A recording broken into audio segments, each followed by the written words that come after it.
journey with Grameen started long back in 2016. In May 2016, I joined Grameen, and since then it has been a really roller coaster ride for me. I started as a consultant with Grameen, and then means in the past more than 5 years now, I have been working with the team. The work that I had here and continue to have here is really something I'm really amazed about, and continuously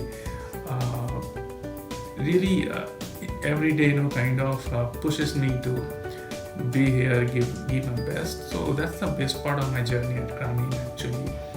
The nature of assignments that we have done, be it national or international assessments that we have done across the countries. So in that sense, that's how the journey started.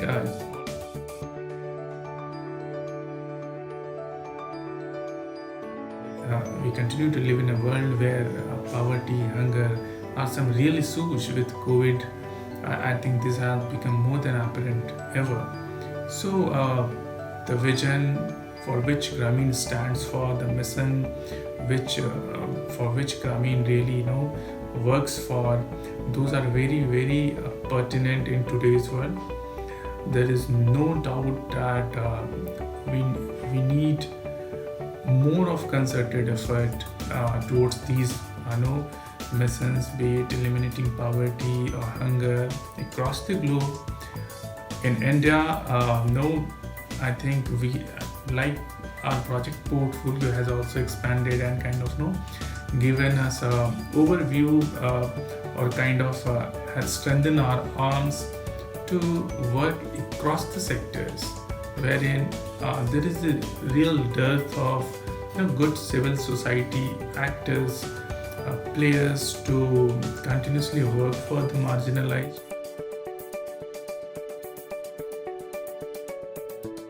We always say that impact is our North Star, and therein you'd see that the role of CII is really crucial to make sure that how we kind of assess our impact, to make sure that what we are doing is right, we are doing it in the right way, we are resulting in the outcomes that we are really aiming for.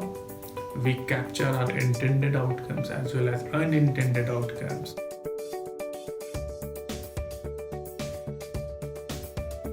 When COVID struck, we worked on a project which was Give Without Borders, wherein we did some unconditional cash transfers across the two states in India, in Bihar as well as Maharashtra. And the whole project design was such a robust as well as such a data-based that and during the whole process, the way we kind of tested it, used technology for designing it, designed an altogether vulnerability index, again completely giving an objective view of assessment of the vulnerability of the household, and then tried to use that data for decision making in terms of identifying beneficiaries for the program.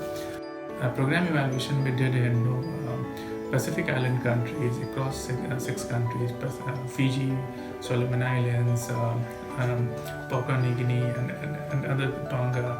So other countries, Vanuatu, and there again we used a mix.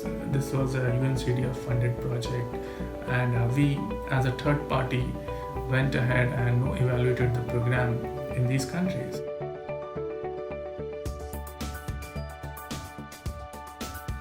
Governments, NGOs, development bodies, multilaterals, they are using it, and they are using it in a much better way than what it was done earlier. But I think there is a long way, because if you see just the dearth of a good data in many of the LDCs, then there you would kind of understand what impact data has on decision making and how it can really influence decision making.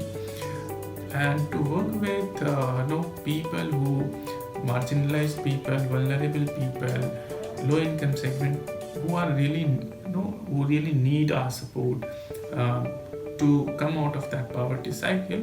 So therein you need to understand their life better, to understand what it really takes to create a positive impact in their life. And all of this can only be told if you have good data. So I don't think anyone can deny the real power of data. They say data is oil. In terms of social sector, data is much more than that. We did it, like I was mentioning earlier, we did a study with the migrant households, and their income was cut down by about 47%.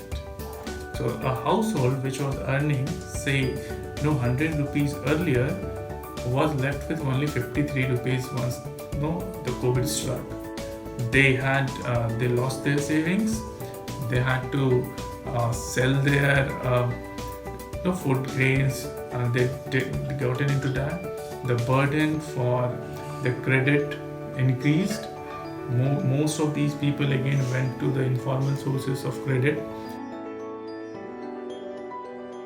My real motivation to continue working with Grameen is that I have been continuously challenged. I have continuously faced situations where I need to go out, do something new. So that urge wherein you are continuously challenged, you continuously face new hurdles, new projects, new domains, that really keeps me motivating and kind of helps me come back to office every week without any Monday blues.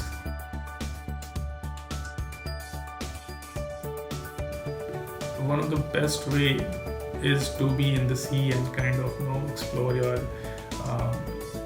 areas, specifically making in terms of civil society organization. How do you make sure that your changes are really effective?